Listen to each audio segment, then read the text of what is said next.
إنما يعمر مساجد الله من آمن بالله واليوم الآخر وأقام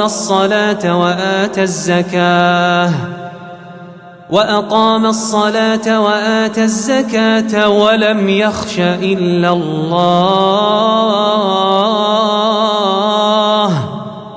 فعسى أولئك أن يكونوا من المهتدين.